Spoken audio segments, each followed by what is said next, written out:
U.S. intelligence officials say Russia could invade Ukraine as soon as January. According to a Biden administration official, a potential Russian invasion could involve as many as 175,000 troops, along with armor and artillery. Ukraine says there are nearly 95,000 troops already gathered near the border. However, Moscow denies allegations of a military buildup and in turn blames NATO for upping military forces near Russia. Here was Secretary of State Antony Blinken's warning to Russia last Thursday. If Russia decides to pursue confrontation, there will be serious consequences. President Biden will speak with Russian President Vladimir Putin Tuesday about the potential invasion. Mr. Biden said he will make it, quote, very, very difficult for Putin to launch an attack. I want to bring in CBS News intelligence and national security reporter Olivia Gazis, who has been following these developments. Welcome, Olivia. So has Russia provided any justification for this buildup near Ukraine?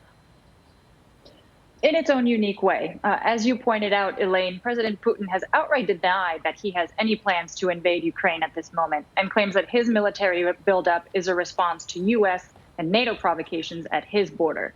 However, he's been stressing publicly for months now that Ukrainians and Russians are one people who have been severed artificially and unjustly by the whims of the West. So in his mind, a reunion, a reunification would mean the correction of a historic injustice. Ukrainians today have a much different view of things. While there's some shared pro-Russian sentiment in the eastern parts of that country, overall, the Ukrainians have expressed growing, not lessening support for the West, for institutions like NATO. They ousted a pro-Russia president in 2014, and since then have pretty much been electing pro-Western politicians throughout. So they believe that these grandiose allusions by Putin to history are really a thin veil for his own territorial ambitions, his ambitions to expand Russian territory and influence. And ironically, that aggression on the part of Putin has really sort of meant that his political influence in Ukraine has waned a bit, and Kiev has expanded security relationships with the U.S. and Europe. And that's precisely the thorn in Putin's side, which is why he's signaling now that he wants some written legal guarantees that Ukraine won't be able to join NATO or host more military assets on its territory. Well, Olivia, for comparison, how does the current deployment near the border compare to other significant buildups in the past? So the reason that defense and intelligence officials are so concerned about this buildup this time around is because it's so unlike other buildups. It's bigger, the potential conflict zone is much broader, and a lot of Russia's movements have been carried out at night under the cover of darkness so as to be less detectable. As you said, it's right now prepared to deploy 100 battalion tactical groups, numbering 175,000 troops with 100,000 reservists, all positioned in strategic locations along Ukraine's border. The suspicion is that an invasion could more easily take place once the ground freezes and heavy artillery tanks can maneuver more easily. However, I will say, even though the specter of this kind of invasion appears to be more real than ever, I've spoken with intelligence officials who've said that in all likelihood, Putin hasn't actually made the political decision to go ahead and invade. It's domestically very unpopular, and he's known to play this sort of geopolitical chess, to make a move in order to test the actions, reactions, and counter moves of his opponent. So that may very well be what he's doing here. What is certain is that he's succeeded in putting himself on center stage, focusing the world's attention on his actions and intentions. He's had all sorts of high-level delegations come from the U.S. to Moscow. He's got another audience with the president tomorrow, virtually. So obviously he has very much captured the world's attention. Very much so. Well, Russia is not just causing problems with Ukraine. Tell us what tensions are looking like with Russia's other neighbors.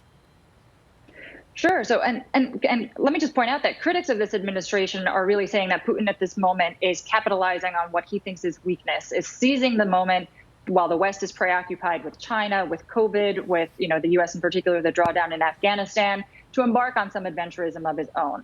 So in recent months, we've seen Russia violate the airspace and the waters of countries like Finland and Sweden. It's conducted joint military drills with Belarus, which evoked a lot of protestation from Poland. It isn't clear to what extent it was involved in manufacturing the migrant crisis at that border.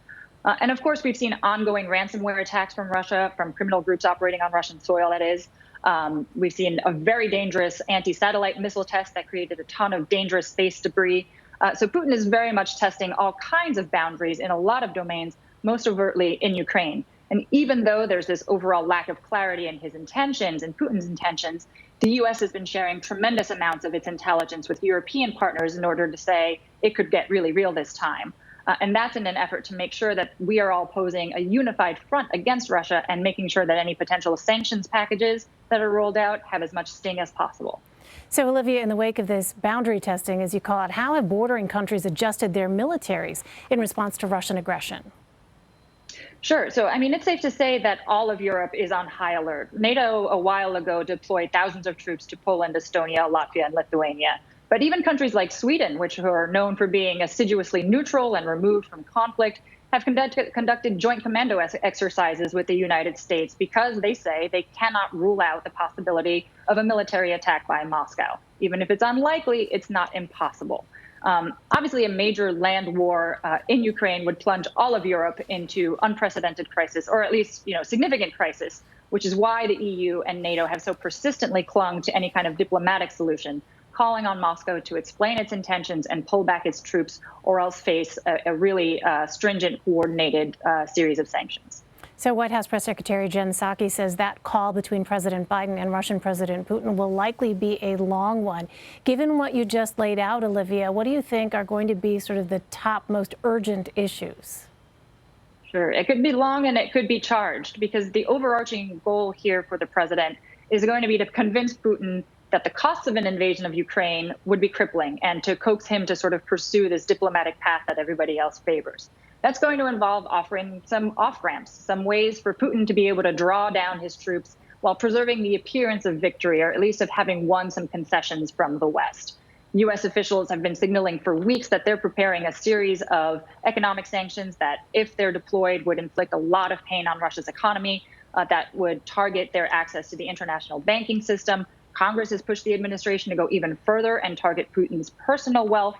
So Biden will be using all of the rhetorical carrots and sticks in his arsenal right now in pursuit of what this administration has said its overarching goal vis-a-vis Russia, which is a more predictable and stable relationship with Moscow. And we will see if that plays out tomorrow. All right, we'll be watching closely. Olivia Gazis. Olivia, always good to have you. Thank you. Thanks so much, Elaine.